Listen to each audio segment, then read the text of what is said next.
New information tonight about a mysterious condition called Morgellons that's affecting more than 100 people in South Texas. Chemtrails 5 first brought you the story in May of this bizarre disease that makes people's skin crawl. Nobody knows how you get it, really. Now the Centers for Disease Control in Atlanta is launching a study that could target Texas. Tonight, Eyewitness News anchor Deborah Knapp travels to ground zero in the battle to uncover the truth about Morgellons. You feel some kind of crawling sensation right around the lesion. Cindy Casey suffers from Morgellons. It has bizarre symptoms, lesions that leave scars, the sensation of bugs crawling under the skin, and the most shocking, fibers that pop out of the skin. Mostly black and white. Some of them were blue and some of them were red. These are Cindy's lesions at their worst. Like others, she was diagnosed with delusional parasitosis, delusions of parasites. Most doctors don't recognize this as a disease, but one medical school is taking Morgellons very seriously.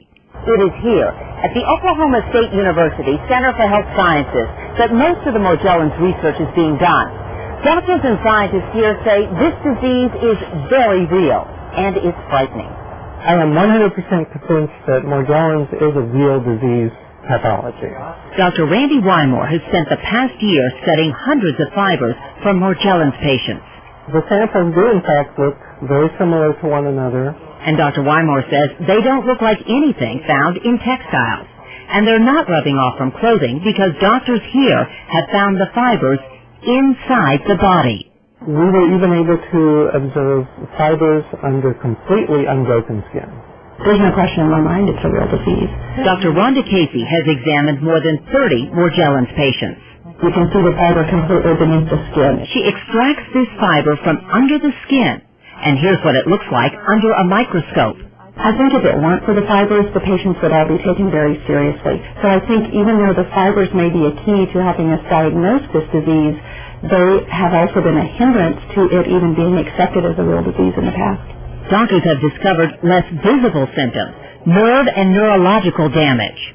Trouble concentrating, trouble communicating, and problems thinking of the words that you want to say and how you want to express yourself. But it is the symptoms that sound like science fiction that makes this disease like no other. I pulled some fibers out, and I was just taking a look at it, and the fibers just started to move around, kind of around each other. And I screamed at Charles, "Charles, come here and look," because, here I went, everybody's been telling me I'm crazy. Charles, look at this, and he looked at it, and, yeah, he saw it too. That's what I didn't want to believe. One more bizarre part to this puzzling disease that seems to be spreading. There is a slightly frightening component to it that we don't know what causes this. If more and more people are coming down with Morgellons, we need to get a handle on this. Is there an environmental component that needs to be addressed? Is it contagious? These are all things we really don't know the answer to at this point. The CDC has formed a task force to investigate Morgellons, and they're launching a study to find out where this condition is most common and who it affects. Texas is one of the states with the most cases, and the epidemiology study may be conducted here. And the CDC has set up an email address for questions because of the volume of calls following our reports in May. That address is morgellonsyndrome@cdc.gov. We'll continue to follow this and keep you informed.